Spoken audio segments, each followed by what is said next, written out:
ધોરાજીમાં કમોસમી વરસાદ બાદ ઠેર ઠેર રસ્તાઓનું ધોવાણ થયું છે, જેને લઈને રાહદારીઓ અને વાહન ચાલકોને મુશ્કેલી ભોગવી રહ્યા છે. હજુ તો ચોમાસાની શરૂઆત નથી થઈ, ત્યાં જ તો ધોરાજીમાં લોકોની હાલાકી વેઠવાનો વારો આવ્યો છે. હજુ તો ચોમાસું આવ્યું નથી, માત્ર ને માત્ર માવઠાનો વરસાદ વરસ્યો છે. અને જીવો વરસાદ વરસતાની સાથે જ ધોરાજી નગરપાલિકાના રસ્તાઓની પોલ ખુલી ગઈ છે. ધોરાજીના રસ્તાઓ સામાન્ય વરસાદ બાદ આટલી હદથી ધોવાઈ ગયા છે કે રસ્તામાં ખાડાઓ પડી ગયા છે અને પથ્થર દેખાવા લાગ્યા છે. ત્યારે આવા રસ્તાઓથી સ્થાનિકો અને વાહન ચાલકો હેરાન થઈ રહ્યા છે. મારું નામ ધર્મેશ રાજ્યગુરુ, એક સામાજિક કાર્યકર. તાજેતરમાં જે ધોરાજીમાં આ કમોસમી વરસાદ પડ્યો એને હિસાબે ધોરાજીના હજી હમણાં જ બનાવેલા તમામ રસ્તા, જે ડામર રોડ થયા હે, સીસી રોડ થયા હે, હજી તો તાજા જ બનાવેલા છે, હજી તો 2-4 મહિના જ થયા હે, તો તમામ રસ્તા તૂટી ગયેલા છે, ખાડા પડી ગયા છે ને એટલા હદે ખરાબ થઈ ગયા છે કે એટલો ભ્રષ્ટાચાર થયો છે કે થોડા સમયમાં જ પણ તૂટી ગયા. ના 2-3 છાંટા પડ્યા, આવો કમોસમી થોડો વરસાદ પડ્યો તૂટી ગયા છે. તો હજી તો ચોમાસું બાકી છે, તો હવે લોકોને એટલી તકલીફ પડે છે કે તાત્કાલિક રિપેરિંગ કરવામાં આવે. વાહન ચાલકોને કેવી હાલાકી છે? વાહન ચાલકોને પણ હાલાકી પડે છે, રાહદારીઓને પણ હાલાકી પડે છે, કારણ કે એટલા ખાડા પડી ગયા છે.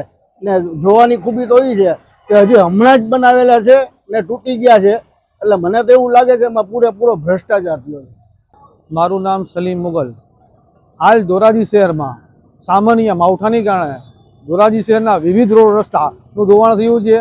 ખાસ કરીને વાત કરીએ કે ચોમાસાની અંદર રોડ રસ્તા ધોવાતા હોય સામાન્ય બાબત છે, પરંતુ માવઠાની અંદર માત્ર 2-3 ઇંચ વરસાદની અંદર ધોરાજી શહેરના વિવિધ રોડ રસ્તા ધોવાઈ ગયા છે, ખાડા પડી ગયા છે, ડામર ઉખડી ગયા છે. ત્યારે સામાન્ય લોકો પણ વિચારી રહ્યા છે કે આ ભ્રષ્ટાચાર સ્પષ્ટ દેખાઈ રહ્યું છે. એટલે તંત્રને મારી નમ્ર અપીલ છે કે જે તે કોન્ટ્રાક્ટર હોય તેને નોટિસ પાઠવવામાં આવે અને તેમની સામે કડક કાર્યવાહી કરવામાં આવે અને જે રોડ રસ્તા ખરાબ થયા છે એને તાત્કાલિક રિપેર કરવામાં આવે. મારું નામ જયેશભાઈ લાખાણી, ધોરાજી સ્થાનિક અંદર જમનાવર રોડ પર રેસિડેન્સ મારું. અત્યારે વહીવટ નગરપાલિકાનું હતું, જે રોડ બન્યા એ તાત્કાલિક એક સામાન્ય વરસાદની અંદર 2-3 દી વરસાદ પડ્યો, 2-3 ઇંચ તા તૂટી ગયા છે.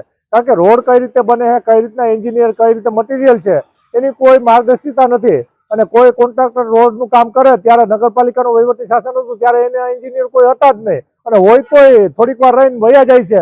પછી કોન્ટ્રાક્ટર તો નબળો રોડ બનાવવાનો જ છે ને. કોન્ટ્રાક્ટરને વહીવટી શાસનની ભૂલ છે આમાં. રસ્તાની અંદર બહુ ખાડા પડેલા અને તકલીફ છે. આવડી ટેકનોલોજી આવી ગઈ છે અત્યારે, રોડ કઈ રીતના બનાવવા, તોય પણ રોડ તૂટી જાય. એટલે વહીવટ સરકાર અને ગુજરાત સરકારની આમાં મોટી પારદર્શિતા નથી અને કોન્ટ્રાક્ટરની અંદર પૈસા પૂરા પાડે એટલે રોડના નબળા કામ થાય છે. વાહન ચાલકો હરા થાય, કારણ કે વરસાદનું પાણી રોડ ઉપર ભરાય એટલે ક્યાં ખાડો કઈ તકલીફ નથી પડતી. 2-3 જણાને તો દવાખાને લઈ જવા પડે, એવી પરિસ્થિતિ ખરાબ છે અત્યારે ધોરાજીની અંદર. હજુ તો કમોસમી વરસાદ વરસ્યો છે, ચોમાસું વરસાદ વરસ્યો પણ નથી. ત્યારે ધોરાજીના રસ્તાઓની હાલત આટલી હદે ખરાબ થઈ ગઈ છે કે રસ્તામાં ખાડા છે કે ખાડામાં રસ્તા, જે કંઈ સમજવું મુશ્કેલ બની ગયું છે. સ્થાનિકોનું કહેવું છે કે થોડા સમય અગાઉ નગરપાલિકાએ બનાવેલ રસ્તાઓ તૂટી ગયા છે.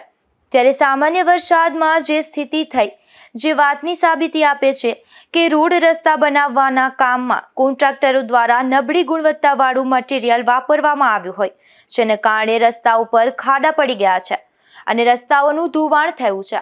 રોડ રસ્તાના કોન્ટ્રાક્ટરે કરેલ નબળા કામ બાબતે કોન્ટ્રાક્ટર પર કાર્યવાહી કરવી જોઈએ અને તાત્કાલિક રસ્તા રિપેર કરાવવા જોઈએ અને નબળી કામગીરી કરતા કોન્ટ્રાક્ટરોને બ્લેકલિસ્ટ પણ કરવા જોઈએ તેવી માંગ ઉઠી છે. વિમલ સોંદરવા, ગુજરાત ન્યૂઝ, ધોરાજી.